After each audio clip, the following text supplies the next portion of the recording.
What's up, you guys? Welcome back to my channel. In this video, it's going to be part 2 of my hyperemesis gravidarum pregnancy survival story.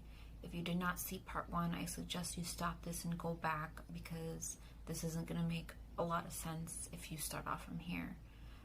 With that being said, if you did watch part 1, then I hope you remember where we left off at.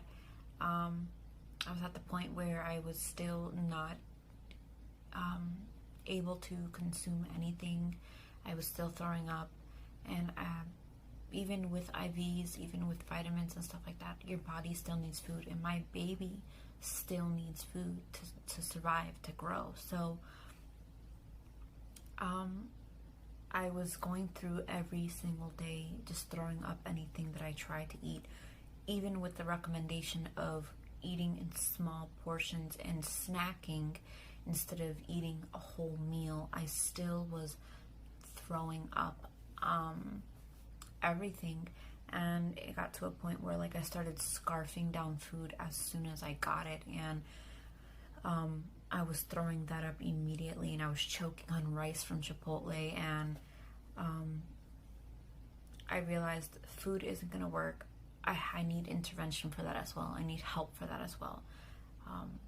So I called my high-risk team the next morning, let them know, and then I came in the same day that I called. Now, before I get into detail of what happened when I got to my doctor's office to see my high-risk team to figure out what we were going to do, let me explain something to you guys.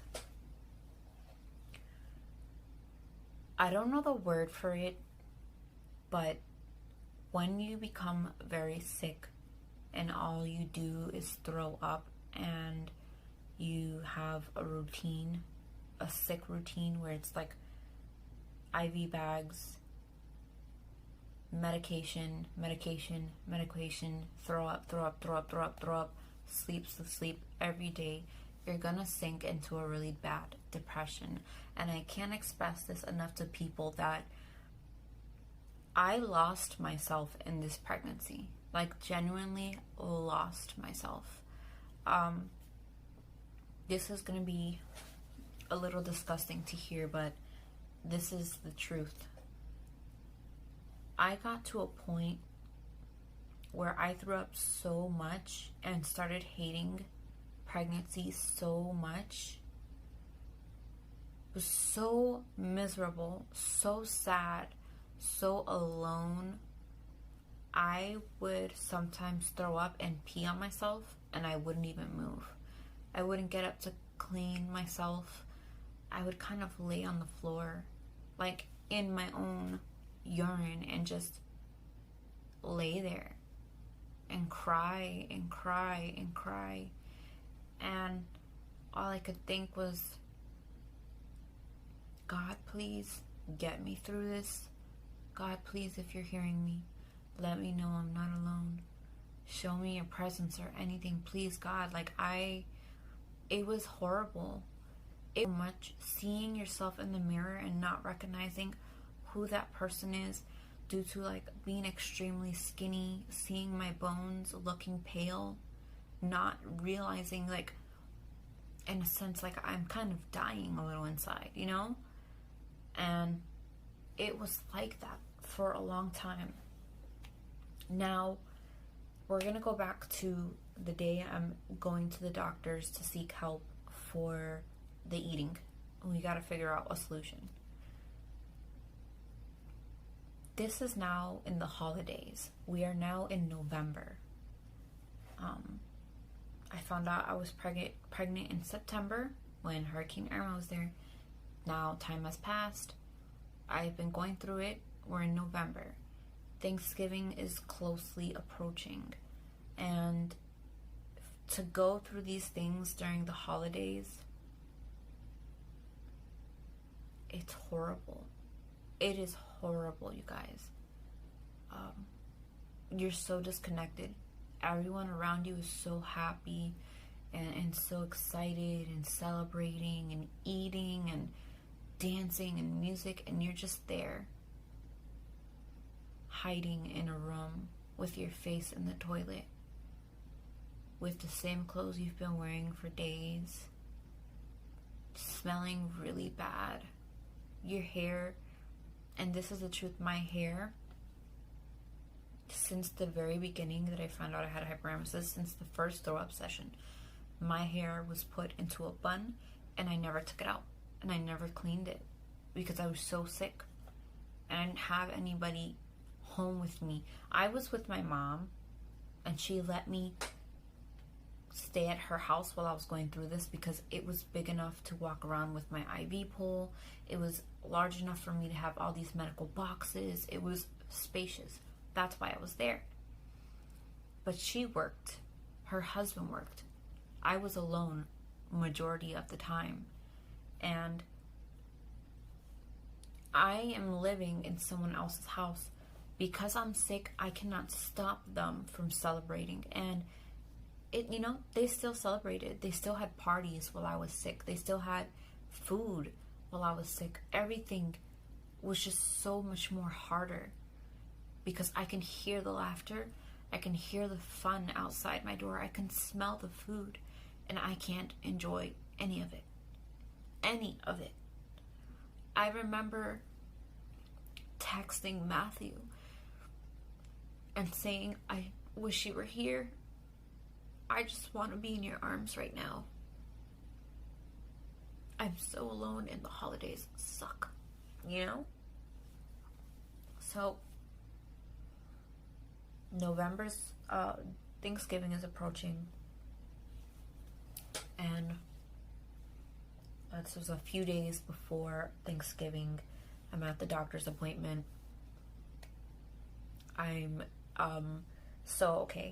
The hospital that I was first admitted to, where I first met my high-risk team, was in Winnie Palmer. They have a facility around the corner of their own, like an actual OBGYN clinic around the corner from it on Columbia Street, I believe. And so that's where I went the day of my appointment. We sat down and I was talking to them and I basically told them, it's not working. Like, the medication is keeping me hydrated and I'm alive because of it. I'm alive because IV. But I can't eat. It's not happening. I'm still throwing up. And they took my blood work. They did all that while I was there. And they saw, like, okay, she's still not doing well. But somehow the baby's still gaining weight. The baby's taking everything I get from the fluid. Even what I throw up, the baby still gets a slightest bit of what I consumed. So I'm not getting any of it. It's all going to the baby. It's what's keeping the baby alive, right? The doctors are like, okay, we have a few options, but there's only one we can go with for now, because like I said, there's an algorithm, there's a way we go through steps. We save the worst for last. So we're gonna send you and admit you to the Winnie Palmer, which is, remember, across from it, and we're gonna admit you because we're gonna have a procedure done. And I was like, okay, and that is, and the lady's like, a feeding tube. And I kind of was like, oh shit, like, is it gonna be an NJ tube? Like, how is this gonna work? Is it gonna be in my stomach? And she was like, no, we can't risk doing that kind of thing close to the baby. It's gonna have to be through your nose. And I was just like, holy shit. I started crying. I didn't know if I was ready for this. I mean, I wasn't ready for it, but it was coming whether I liked it or not, right? And so I go to Winnie Palmer, like they said. I give them my name, I give them the slip. They have a room waiting for me. I get to the room. Later on that night, a team comes in, all women. A lady comes and sits at the edge of my bed, and she was like, okay, I want to talk to you about this feeding tube. I'm scared shitless, and I'm gonna insert a picture. The pictures I show you guys, they're not pretty. I don't look pretty. They're not glamorous. I don't look anything the way I look now. They're not something I like to look at. I don't spend my days looking at them. They're not the reminders I want of my pregnancy. But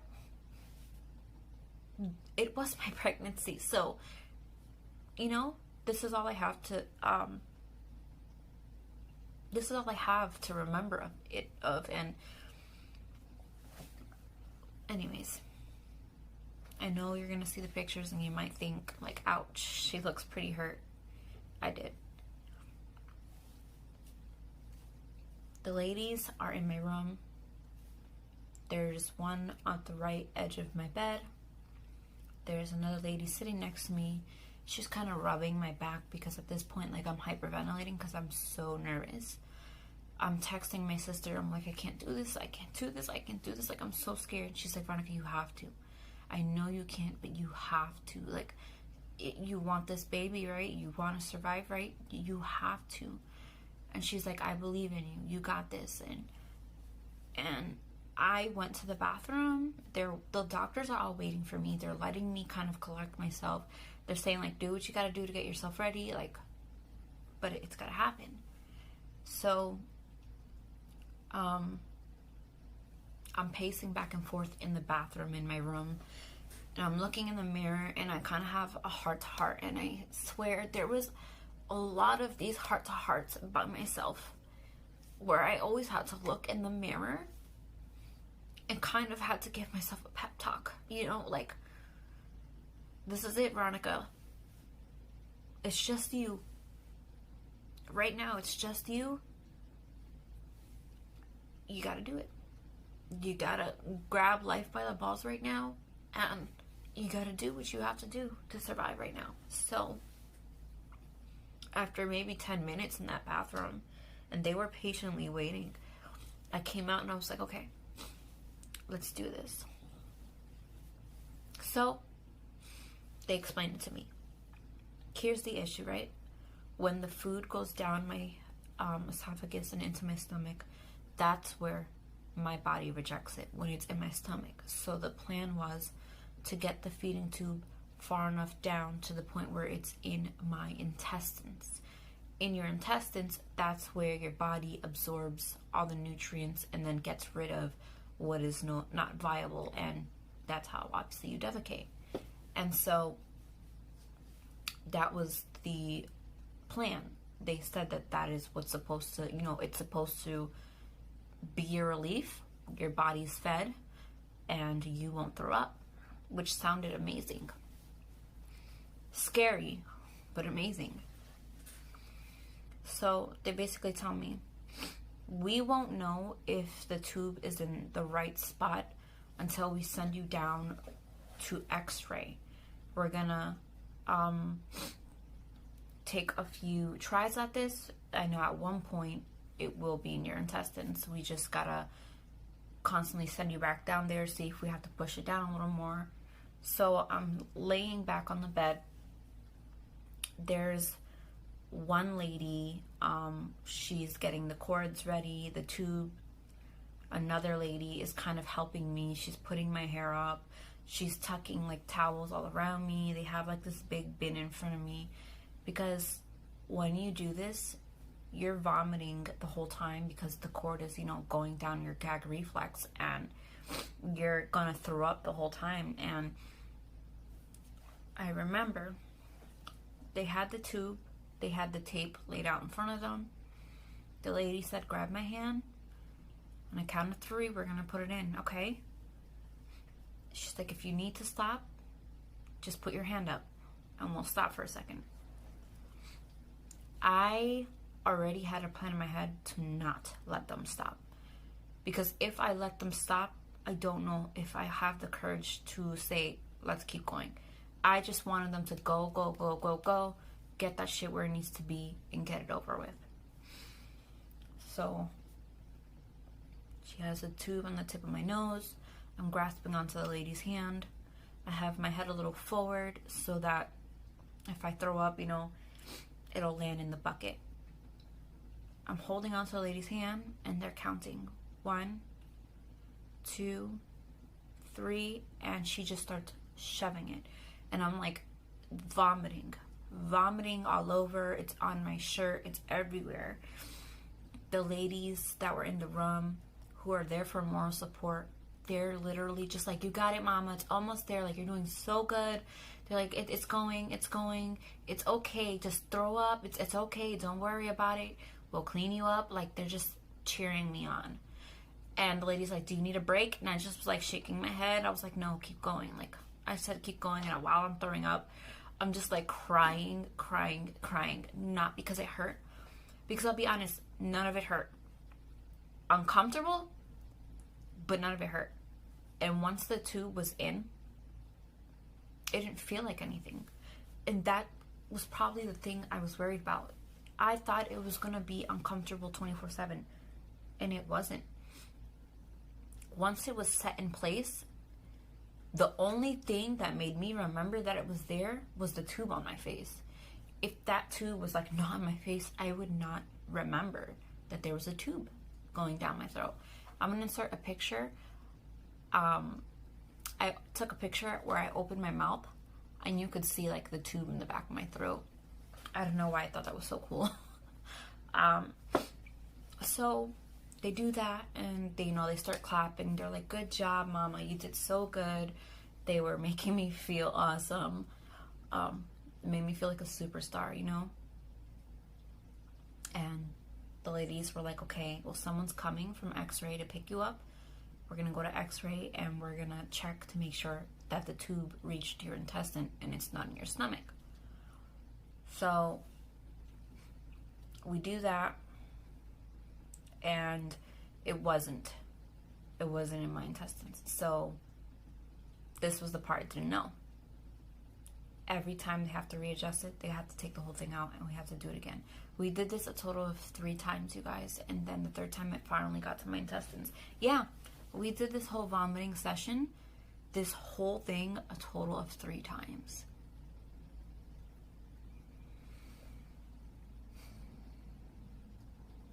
I'm still kind of shocked that I did it though, you know? So after it was all done, guys, it was a relief. But I sat back in my bed when everybody left the room and it was quiet. And then I was by myself. And then I started thinking. I didn't want to look in the mirror. I didn't. But I ended up taking my phone out. I put the camera on selfie mode. And I'm just looking at myself. And I'm just kind of in shock that this is where I am. And I send the picture to Matthew. And I'm like, well, it's all done. Like, you know, I got my tube in. And I remember him saying, you have no idea how bad I wish I was there right now. It's like, I wish I would have been there to hold your hand. I'm so sorry. And I know he probably felt bad. And I know he did. I know he probably felt so useless. And like he just saw the love of his life going through hell. And there was nothing he can do to stop it. And a lot of the time I lied in text messages and said I was great. And I wasn't.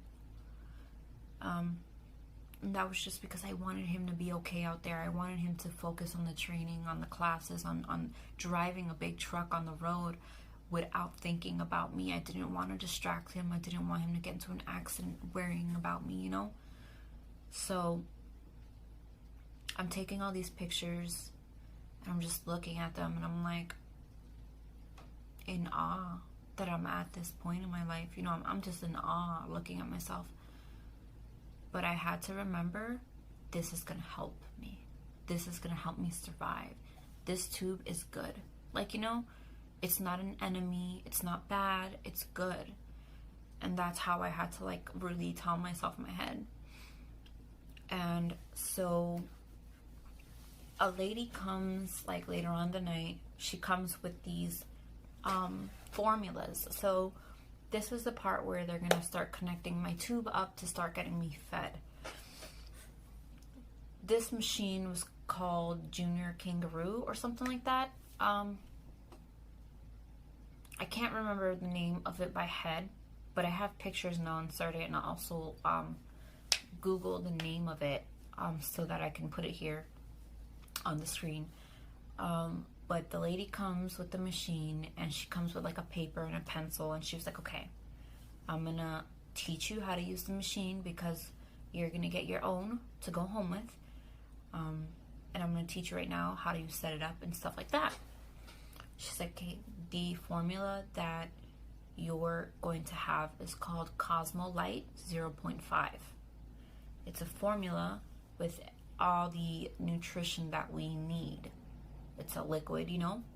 Everything that you get from food is in a formula form, in a formula way. I had a chocolate version. She shows me how to set up the machine. It was complicated at first and nerve-wracking, but then I got it to a T. She also tells me that there's a water bag to dilute it, and then there's a bag for the food itself. And you know, it's crazy.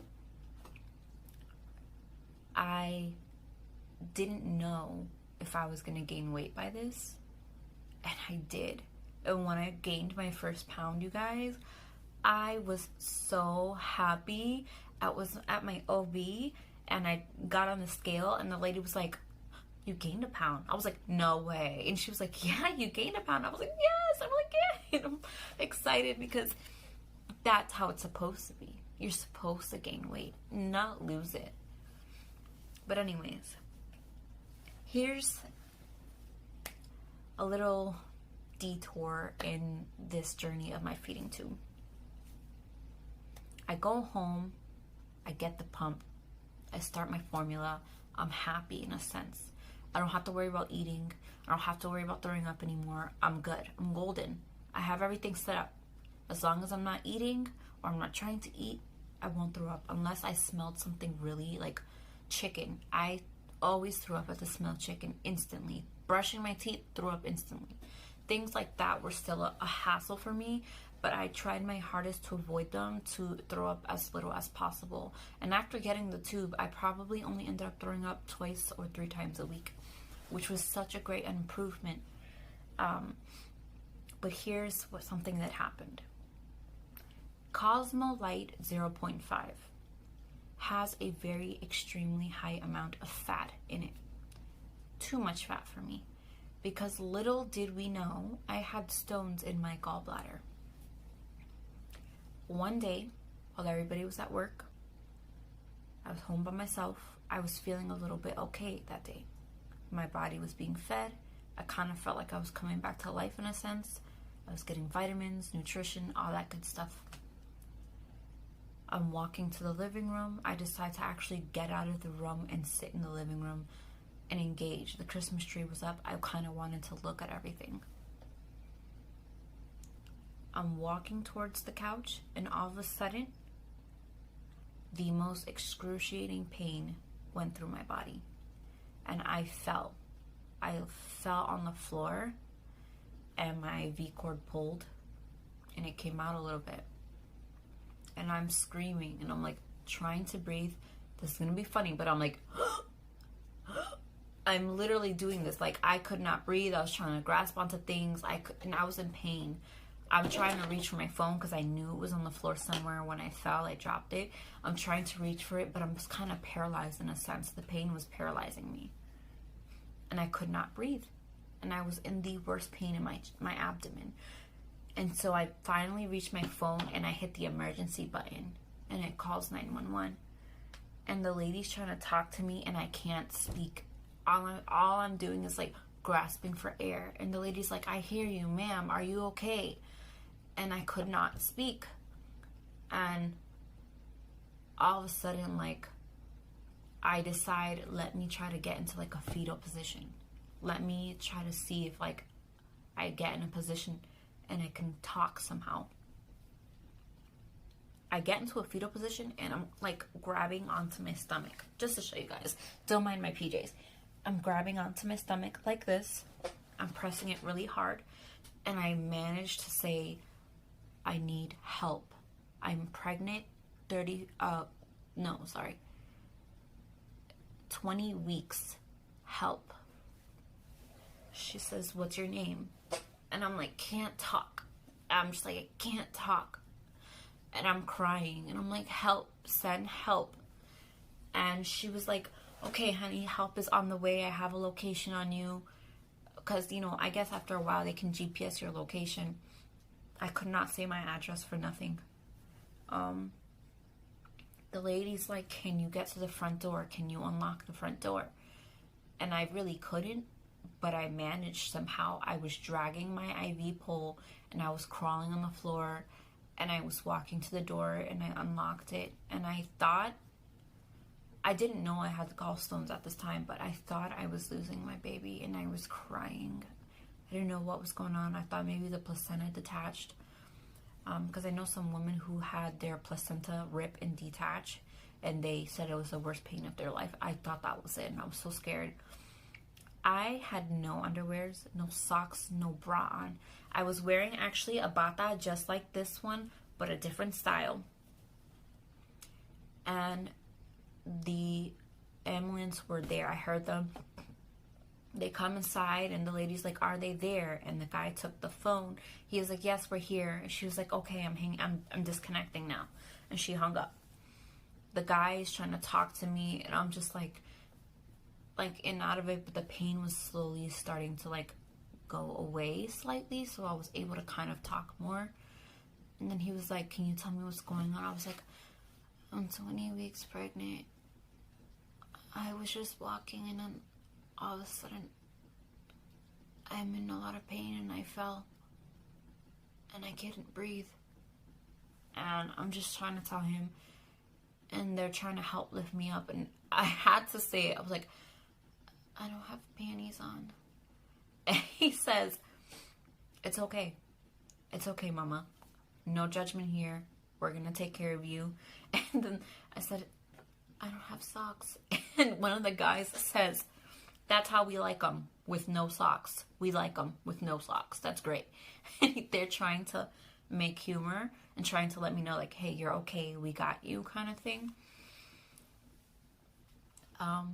They locked the door behind them. They grabbed my wallet from the counter because I pointed to it. And I'm in the ambulance, and they have, they're putting oxygen in me because my oxygen was low. And they're trying to talk to me, and they're like, hey, so what were you feeling? And I'm trying to explain it to them. We get to a hospital, Orlando Health downtown, and they gave me morphine. I didn't want morphine because I was pregnant and I had enough medications. I didn't want that, but the lady was like, I really think you need it. You're in a lot of pain right now. And so they gave me morphine, and I finally was relaxed. And the lady comes and explains to them, the pain started right here, I'm explaining, and it shot to the center, went straight to my back, and knocked the breath out of me. Like, I could not breathe, I could not move. I was in the most excruciating pain I've ever felt. And the lady was like, okay, we're gonna do an ultrasound of that area to see what's going on. It took them so long. They were about to quit because they didn't see anything in the ultrasound until somebody came into the room. They were standing behind them looking at the screen. There was 3 people. The person who came into the room was like, wait, stop. I just saw something. Go back. Go like up where you were in this region. So they're going back, and the guy just kind of comes and takes the thing away, and he's like going like this to me, and he's like, I saw something. I know I did. And then he was like, oh, right there. She has gallstones coming out of her gallbladder right now. I was having a gallbladder attack. They said that it can mimic a heart attack. And that pain is excruciating. They said it's one of the most worst pains that you can feel. And because I'm pregnant, all my organs are kind of squished up because my uterus is enlarged, that I'm feeling it even more. And they said the stones were trying to protrude out of the gallbladder, which is why it was hurting a lot. Because I was so early in my pregnancy, I still had a chance to get my gallbladder removed, but I said no. I said no. And no, as much as I wanted it out because that pain was horrible, I said no because I didn't want to risk it. I was so sick, and I knew healing from a surgery would be hard for me right now.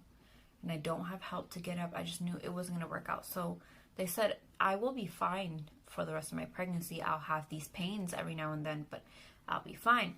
What we found out was that the Cosmo light that my formula was, the fat was so high, it was irritating the gallbladder, which was how I found out I had gallstones, due to the formula. So I'm in the hospital. I was there for a day and a half. I go discharged home. And the doctors decided to change my formula to a less formula that has like less fat in it. And that seems to work. And, well, yeah, guys, I had a gallstones in my gallbladder, and that day scared the freak out of me.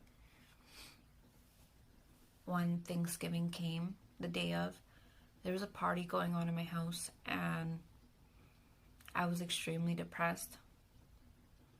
I was alone. And I knew that this would probably be my last pregnancy, and I knew I wasn't going to have the family I always wanted. I knew that I would be stupid to put my body through this again. I knew that the possibility of me having hyperemesis and not making it the next time was high. And I knew that I'm a mom now, you know. I knew if I gave birth to my baby and I risked another pregnancy and I didn't make it, not only would the baby inside me not make it, I don't make it, but now my daughter would be motherless. So I got super sad. And on Thanksgiving, I was crying and crying and crying. And I'm in the room and I'm under my blanket and I'm crying, and I hear music. And I smell turkey and I smell food. And I hear everybody laughing and I hear everybody dancing. And all I could think about was Matthew. Matthew is not sick, but he's going through that too. He's not with anybody for the holidays. He's alone in a truck on a highway, just driving. We're both alone, going through it, you know. And I was so sad. I was missing out. I knew I was never going to enjoy pregnancy.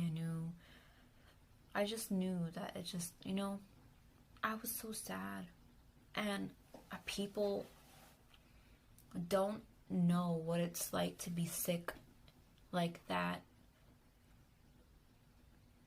and try still to be happy about a pregnancy. It's hard.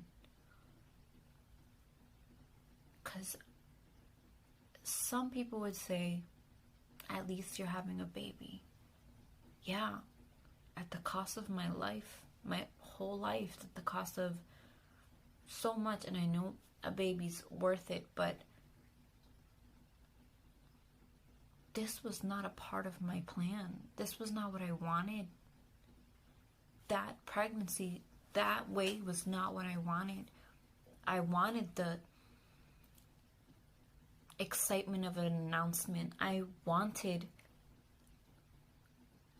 just wanted more, you guys. And it was sad. So I'm in the second trimester at this point, and I announced my pregnancy finally. I'm in a safe zone. I knew I was okay. I knew I was going to give birth. I announced it. And the announcement, it hurt. It was a picture, and I'm going to post it. I got a chalkboard, and I wrote, you know that quote, like, a rainbow always comes after a storm, and mine's is due, originally she was due April 21st, 2018. And I had taped like a baby bottle and stuff like that. And here I am, sick. My hair is knotted. My face broke out in acne. I have a feeding tube. I have a PICC line. And I'm just like, weak. And I'm holding the chalkboard, and I posted it. And I thought that feeling was going to be excited. But I hated looking at myself in that picture. I hated it. Before I ever had before I got pregnant, before I even thought I was going to have this, my idea of an announcement was taking that really cute photo with my husband. I wanted something like putting 2 little shoes on my stomach and, saying like we're expecting. This was not my plan. So I'm in the room Thanksgiving. I'm going through it. I'm really sad. I'm really alone. And then I start to get sick again, like vomiting again. I start to get really weak. And then I realized something was wrong. My IV was not dripping. So I knew something was wrong with my PICC line. So I tell my mom, I need to go to the hospital. Like, something's wrong with my PICC line. And that's something you don't play with. It's close to your heart. You can die. I went to the hospital. I had to get that whole PICC line redone because it was out of place and it was no longer viable. At the same spot here, I had to have it done right here. I'm in the hospital. Obviously, I'm admitted again. And I messed up, you guys. I messed up. I was in such my feelings. I was so sad about the holidays. I was so sad about being alone. I was so depressed. My emotions, in pregnancy, emotions get the best of you. And that's what happened to me. My emotions got the best of me. And a nurse, she saw that I was sad. And she was like, I'm going to have the counselor or the therapist that worked there come and talk to me tomorrow. And so I said, yeah.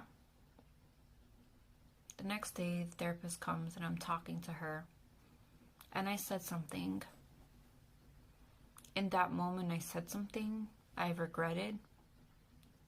I said, I kind of don't care if I live anymore. And in her eyes, that was a suicidal comment. I did not know that within the next few hours, I was going to be Baker acted. Didn't know that.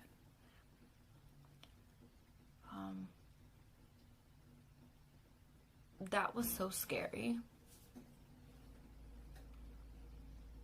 The Baker Act, they wanted to Baker Act me. They did, but they were not able to go through with it because when you're Baker Acted, they send you to a mental facility. But the issue is that these facilities strip you of everything. You're not allowed to have cords on you. You're not allowed to have tubes. I had a feeding tube. I had cords. Without that, I would die, and they knew that.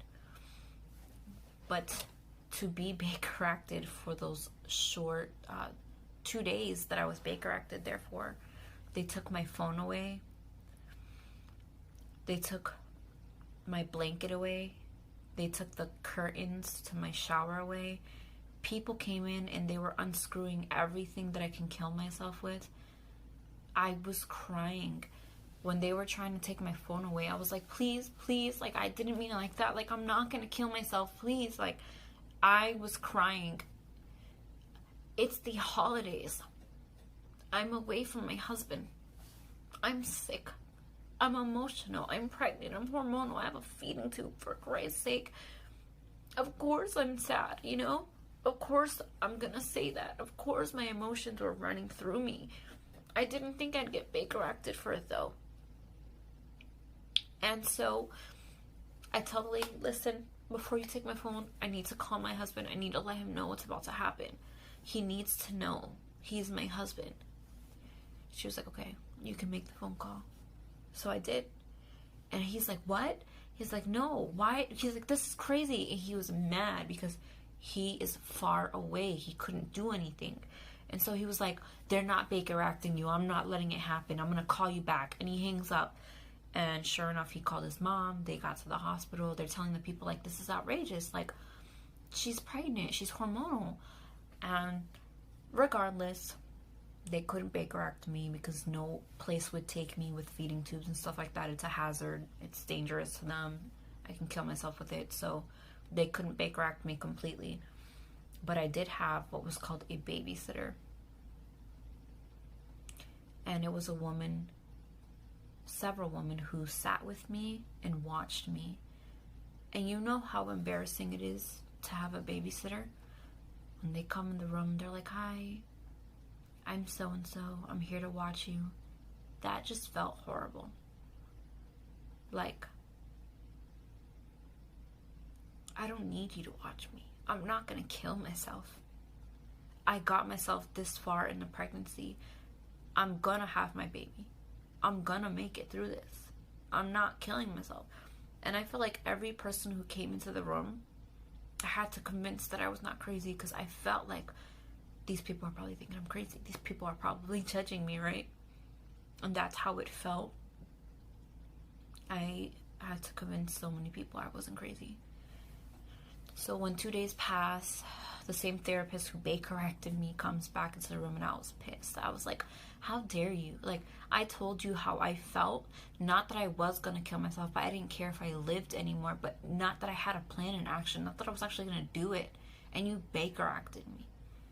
And she goes, well, you have to understand that sounded. I was like, I would have to say I'm going to kill myself for you to think that. I just said I didn't care anymore what happened to me. But I never said I was going to kill myself. I was just so... And then after me and her going back and forth, she was like, okay, I'm going to take the Baker acting off. But I'm going to make you see a therapist at your house. That was the deal. They'd take me off of being Baker acted if I had an in-home therapist. That was the deal. And I had gotten my phone back. I got everything back. But I had to wear a yellow gown because yellow means people have to watch out for you to make sure that you're not doing anything to hurt yourself. If you're walking the hallway, if they see you out of your room, they gotta follow you because you're wearing a yellow gown. Yeah, it was one of the most trying times of my life.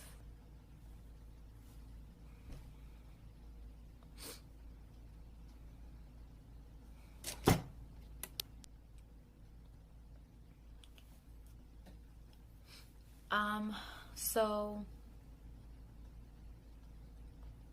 I go back home, I have a new pick line, I set everything up again, and now I'm on a routine. My days have become routine, and I'm starting to feel better because I'm no longer eating, but I'm getting fed through a machine.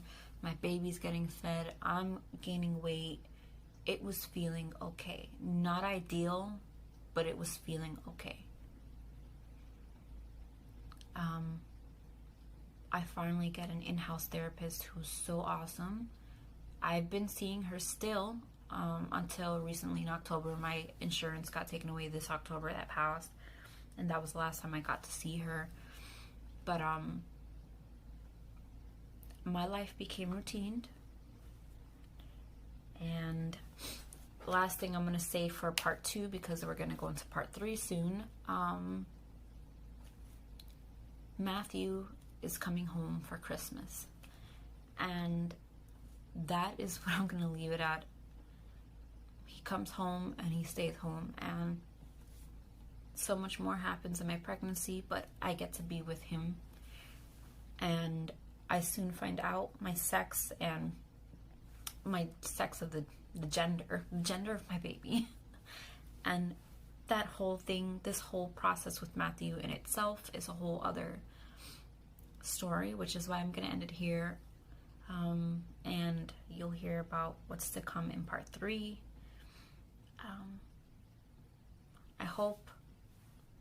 I hope instead of judgment, I get a lot of people who understand me more than anything. I hope the whole Baker acting thing doesn't make people think bad of me. I hope people understand that if you're not in this position, or if you never experienced something like this, you can't really judge, because you have no idea what it's like to go through it. But yeah, I'm excited to talk about the third part, the final part. I'm gonna try to wrap everything up in the last video that is to come. But yeah, thank you guys for watching, and I'm gonna see you in part 3.